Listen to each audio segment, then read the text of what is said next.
அன்புள்ள விஜய் தொலைக்காட்சி நேயர்களே வணக்கம். இந்த நாள் என்ற இனிய நிகழ்ச்சியில் இன்றைய பஞ்சாங்க குறிப்பு.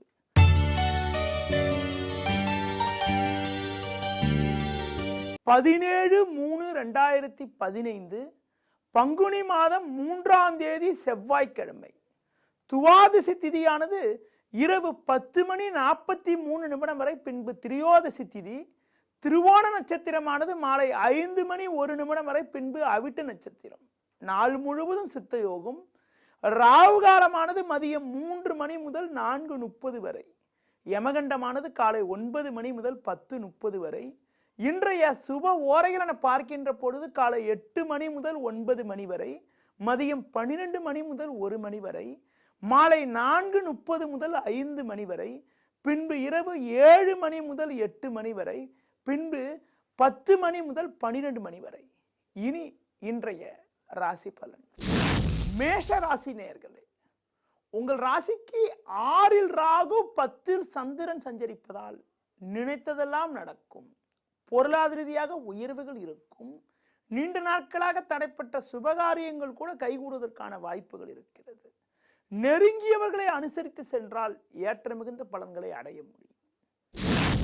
ரிஷப ராசினியர்களே, லாபஸ்தானமான 11ஆம் வீட்டில் சூரியன் செவ்வாய் சஞ்சரிப்பது உங்கள் பலத்தை அதிகரிக்கக்கூடிய அமைப்பாகும்.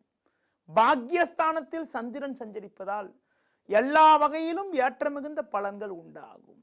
புதிய பொருட்கள் வாங்கக்கூடிய யோகங்கள் கூட இருக்கிறது.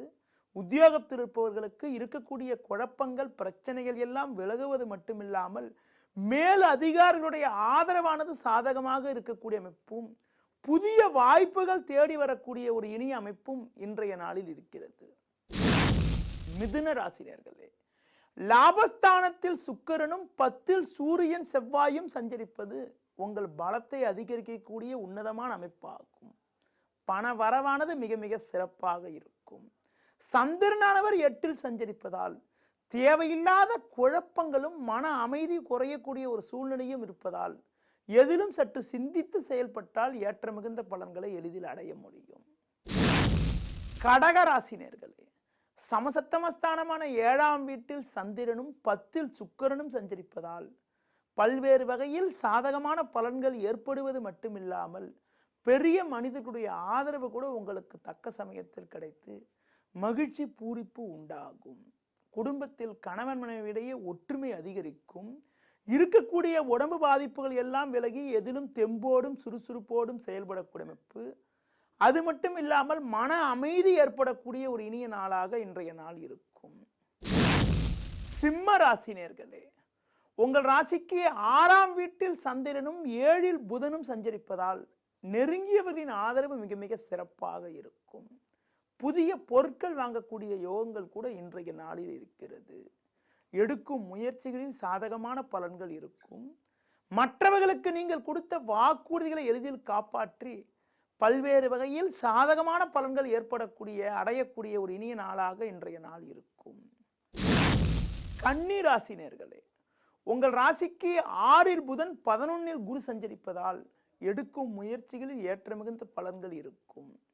நெருங்கியவரின் ஆதரவு மிக மிக சிறப்பாக இருக்கும். நீண்ட நாட்களாக தடைப்பட்ட சுபகாரியங்கள் எல்லாம் கைகூடக்கூடிய ஒரு உன்னதமான அமைப்பானது இருக்கிறது. குடும்பத்தில் கணவன் மனைவிடையே இருக்கக்கூடிய சின்ன சின்ன கருத்து வேறுபாடுகள் எல்லாம் கூட முழுமையாக விலகி ஒற்றுமை அதிகரிக்கக்கூடிய ஒரு உன்னதமான நிலையும், புதிய வாய்ப்புகள் தேடி வரக்கூடிய ஒரு இணைய அமைப்பும் இன்றைய நாளில் இருக்கிறது. துலா ராசினியர்களே, ராசியாதிபதி சுக்கிரன் ஜென்ம ராசியை பார்வை செய்வதும் 6ஆம் வீட்டில் சூரியன் செவ்வாய் சஞ்சரிப்பதும் அற்புதமான அமைப்பாகும். உங்கள் பலம் அதிகரித்து எதிரிகளின் பலம் குறையக்கூடிய நாளாக இன்றைய நாள் இருக்கும். தொழில் வியாபார ரீதியாக லாபங்கள் அதிகரிப்பது மட்டுமில்லாமல் நீண்ட நாட்களாக இருந்த கடன் பிரச்சனைகள் எல்லாம் விலகி மன அமைதி ஏற்படக்கூடிய ஒரு இனிய நாளாக இன்றைய நாள் இருக்கும். விருச்சிக ராசினியர்களே, ஜென்ம ராசியை குரு பார்வை செய்வதும் 3ஆம் வீட்டில் சந்திரன் சஞ்சரிப்பதும் உன்னதமான அமைப்பாகும். உங்களது பலமும் வலிமையும் அதிகரிக்கும். புதிய வாய்ப்புகள் உங்களை தேடி வரும். எதிலும் தெம்போடும் சுறுசுறுப்போடும் செயல்படுவீர்கள். இருந்து வந்த மருத்துவ செலவுகள் எல்லாம் குறைந்து சேமிப்புகள் அதிகரிக்கக்கூடிய ஒரு இனிய அமைப்பானது இன்றைய நாளில் இருக்கிறது. நெருங்கியவரின் ஆதரவானது மிகச் சிறப்பாக அமையப்பெற்று மகிழ்ச்சி பூரிப்பு உண்டாகும்.